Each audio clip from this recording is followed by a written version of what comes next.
See, now we are looking into the hemophilia and we are seeing the red blood cells. Normal blood flow is taking place inside the blood vessel.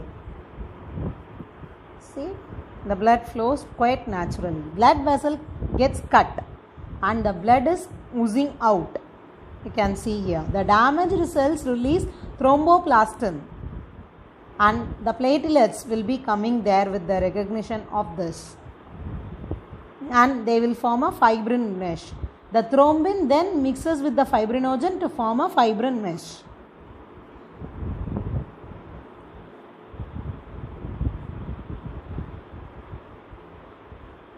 Due to the lack of clotting factors, the clot is weak and it is easily broken.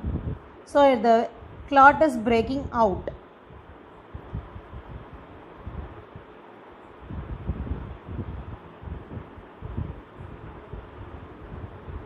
The clot completely dissipates and the blood flows out continuously.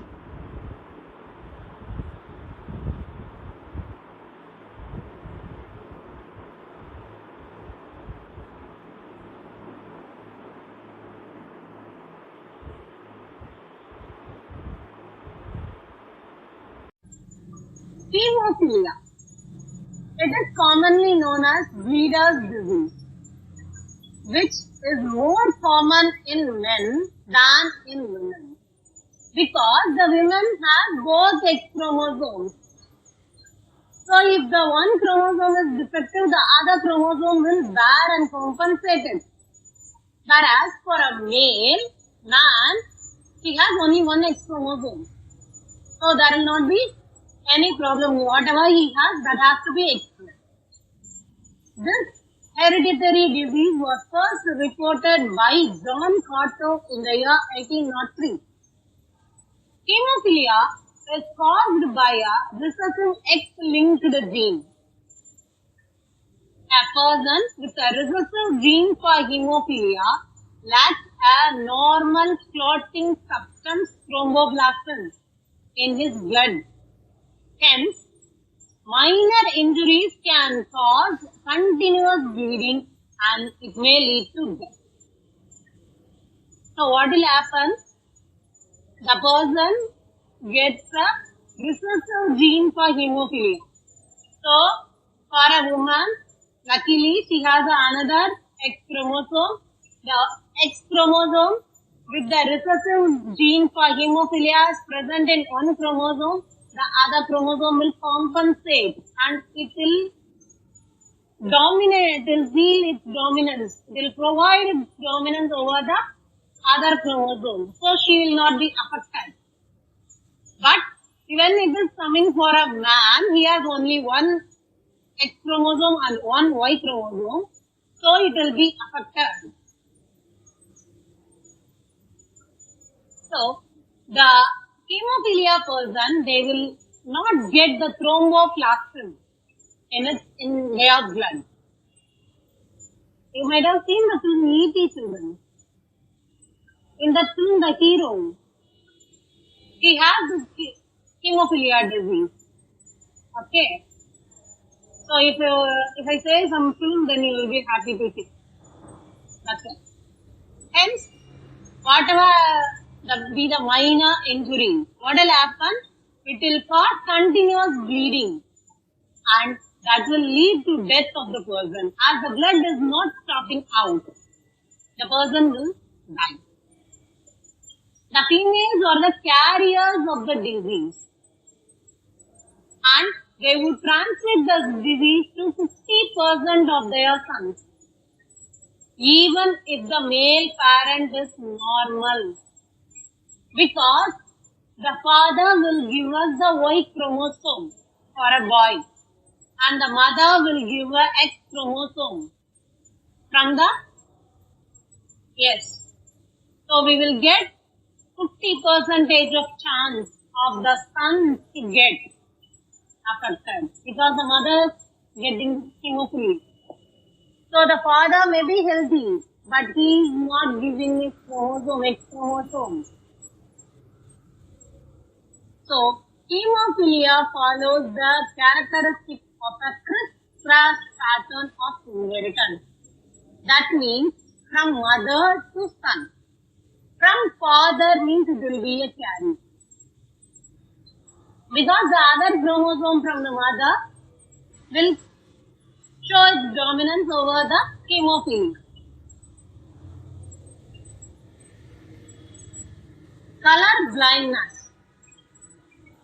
In human beings, a dominant X-linked gene is necessary for the formation of color-sensitive cells called as the cones. So in the eye, you might have studied this, and I need not explain you much more. In the eyes, we have color cones and rods. The cones are for color vision and the rods are for night vision or black vision or dark vision, right? So in human beings, a dominant X-linked gene is necessary for the formation of color-sensitive cells called as the cones. If this gene is present only, dominant X-linked gene, if it is present only, the cones will develop. The recessive form of this gene is incapable of producing color-sensitive cone cells. So if the gene is recessive, then the cone cells will not be produced properly. The homozygous recessive females, they will be expressed like this. X small c and X small c. And hemizygous recessive males, that will be expressed like this. X small c and Y are unable to distinguish red and green color properly. The inheritance of color blindness can be studied in the following two types of marriages. So, marriage between a color blind man and a normal vision woman. A marriage between a color blind man and a normal visioned woman will produce normal visioned male and female individuals in the one generation. So, the color blind man will give his X small c chromosome to his daughter and not to his son. So, the son will be 100% safe. Whereas the female, she has a epistatic gene from her mother. So, they are not getting the disease. But the females of carrier, since she carries one chromosome from from her father, she is the carrier of the disease.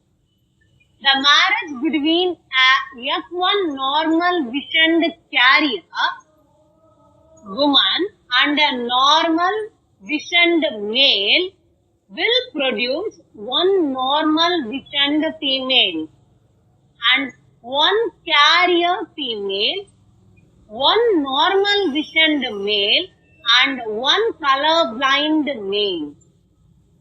Why?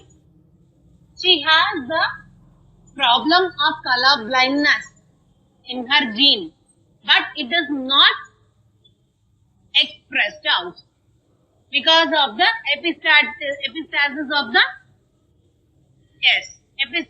the other gene. So what will happen? She will produce a normal visioned male and a normal visioned female. But there will be a chance of getting carrier female. The gene responsible for color blindness can go for a female. And the normal male is there, no? Normal visioned man, she married. He will give the normal vision. So the female will be a carrier. One normal visioned male and one color blind male. Because she will give rise to the X small c chromosome to one of the male child. So there is chance of getting a color blind male here. Color blind trait is inherited from the male parent to his grandson through a carrier daughter. So how the disease is carried out? Can you see here? The color blind man gives his color blindness to his grandson through his daughter. This is an example of criss-cross pattern of. See, in this video we are going to see the normal female and a colorblind male. The normal female gets the gametes of X and X without any S, without any C. So, the colorblind male will get a C and a Y. The gametes fuse this and this. Then he will get a normal but a carrier female, however, and a normal male.